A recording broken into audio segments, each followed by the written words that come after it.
If you take one more step with those cuffs. That's a felony, I said. Steady voice.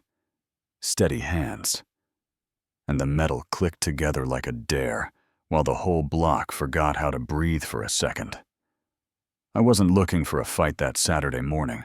I was taking out the trash and thinking about coffee and oil changes and kids riding bikes. You know what I mean, but the fight walked up my driveway wearing cheap vests and borrowed confidence. By the time I set the bag down, the show had an audience. It was Plano, Texas, a street where sprinklers hiss and grills smoke by noon, and at the curb stood two men in mismatched tactical gear with big patches that read Community Enforcement, standing on either side of Linda Whitfield, our HOA president, who loved phrases like standards and order, the way some folks love sweet tea. The tall one had a shaved head and mirrored shades that couldn't hide his nerves, scuffed boots like they were bought secondhand Velcro hanging loose on the vest. The shorter one had a beard and linebacker shoulders, but his eyes kept sliding off me like a car losing traction.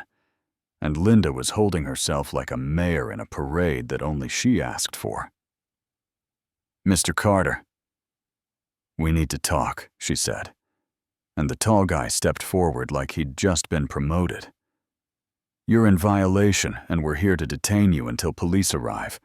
And I had to bite back a laugh because detain me was doing a lot of work in that sentence. I took in the details, the way I always do. Posture, too stiff patches, too clean. The boots wrong, the energy wrong. And I told them, calm as a Sunday. There is no such thing as community enforcement. You don't have legal authority on my property. You're trespassing, and you're about to stack charges you can't carry. Linda's jaw got tight. She talked about ignored notices and non-compliance and protecting the neighborhood, and then she said, "People like you," and swallowed the rest of the sentence, and I just tilted my head and said, "Careful how you finish that, because where I come from, those words have a history." Curtains lifted. Phones appeared. The street woke up a teenager across the way. Marcus pointed his camera like he was filming a wildlife special, and the tall guy puffed up because some men only know how to act when they think someone's watching. "You can come peacefully. Or we can make it harder," he said, and I nodded. Like I'd heard that line before, because I had 1,000 times in rooms without windows and on doorsteps where the welcome mat lied. And I told him, here's the thing. Real authority answers to the law, not to a woman who printed patches on a Tuesday, not to a vest that fits like a costume. The bearded one shifted and muttered maybe we should wait in the street. And Linda shot him a look, and the tall one doubled down. The way pride does when it gets hungry. He reached into his vest and pulled out handcuffs that clanked like a fire alarm. "You're under neighborhood arrest," he said. And somewhere a toddler said, like we were at the zoo. And I looked at the cuffs and then at him and said, "If you take one more step toward me with those, you're committing a felony impersonation and attempted unlawful restraint. That's court time, not community service. Do the math." The bearded one swallowed. "Eddie, this is crazy. We can't actually cuff him. We'll get locked up." And the tall one. Eddie snapped shut up because pride hates arithmetic. And Linda called from the curb, "Don't let him intimidate you," which sounded less like leadership and more like a dare thrown from the cheap seats. Eddie lunged. Not a good lunge, not movie clean, just a ragged step, powered by ego, and my body did what it was trained to do. Angle breath, redirect 3 seconds, and his wrist was turned. His elbow was pinned against my hip. The cuffs were on his own hands, and the street made that low, surprised sound people make when they watch gravity work. "Don't resist," I said. No threat in it, just a fact. And Linda shouted, "You can't arrest him." And for once she was right. So I told her I'm detaining a man who attempted to restrain me on my property while impersonating law enforcement. That's legal, and it's happening. The bearded one backed away with both palms up. I didn't touch anybody. I'm out, and I let him go because escalation is easy, and restraint is work. And then I took out my wallet and opened it so the cameras could see what mattered. Special Agent Reginald Carter, Federal Bureau of Investigation, and the street went quiet enough to hear the sprinklers again. Yeah, that happened. The sirens rolled in slow 2 patrol cars, lights washing the brick and stucco in red and blue, and the officers did what they were supposed to do. Hands visible questions, concise credentials checked. And when they looked from my badge to Eddie, to the row of phones pointing like a jury, you could feel the temperature change. "We'll take him from here," the senior officer said. And Linda tried to spin a new story. Fast, he's twisting this, he thinks, because of his job. And the younger officer cut in. "Ma'am, did you authorize these men to act as police, and the neighbors who'd been silent for years found their voices in a hurry? We saw you bring them. We heard you tell them to arrest him, and you could see the truth land on her. Like weight she wasn't built to carry. She wasn't." They loaded Eddie into the back, the bearded one. Sean stood off to the side, saying he'd cooperate, and I told the officers exactly what happened.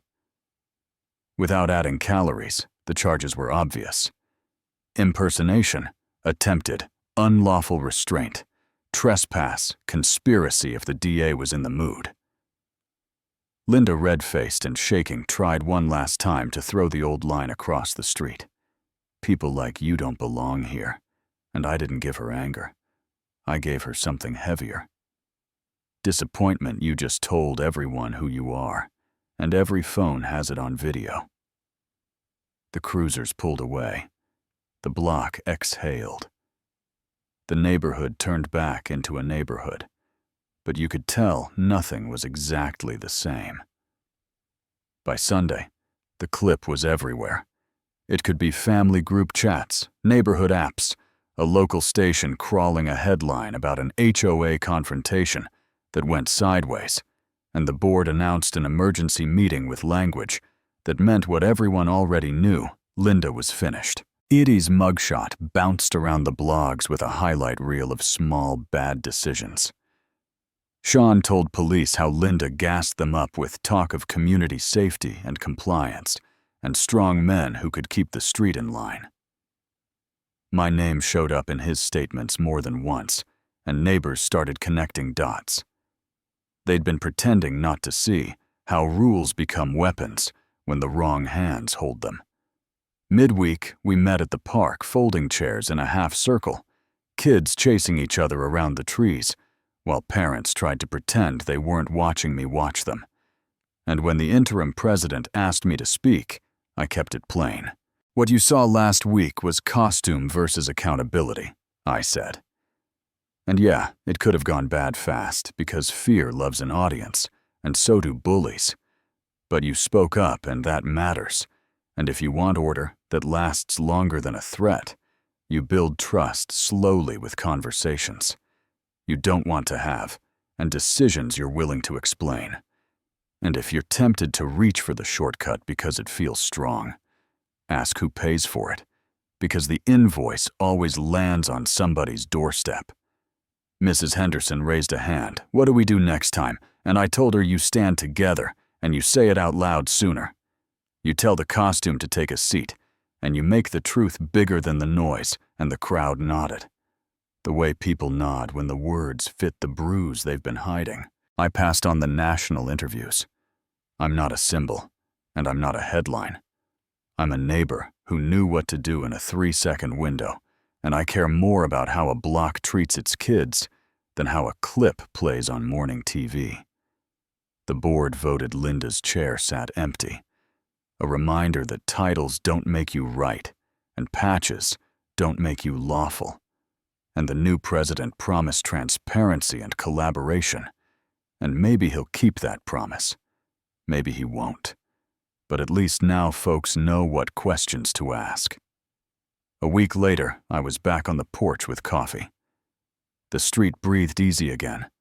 Marcus waved without his phone in his hand, and I waved back, and when the text came about a community gathering, I went, even though part of me wanted to let the quiet be quiet. Because showing up is how you keep peace from turning into silence. Someone asked the obvious.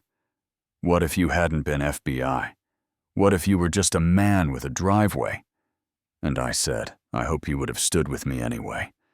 I hope you would have told a fake badge that it doesn't live here. I hope you would have believed that safety and dignity are not a trade. That's the truth. Underneath the twist, the badge didn't make me right. It just made the proof easier to see. So I'll hand it to you, because stories like this don't end. When the lights stop flashing, they end at kitchen tables and HOA meetings and sidewalks where kids learn what power looks like. Did I do too much when I cuffed him? Or not enough letting it go that far is using training to stop a bad decision, an abuse of power? Or exactly what it's for? Where's the line between order and control on a street that just wants to feel safe? Drop your take in the comments. Tell me what you've seen, what you do, what you wish someone had done. And if you want more real stories that press on the bruise and still choose respect, hit subscribe and share this with someone who needs to hear it.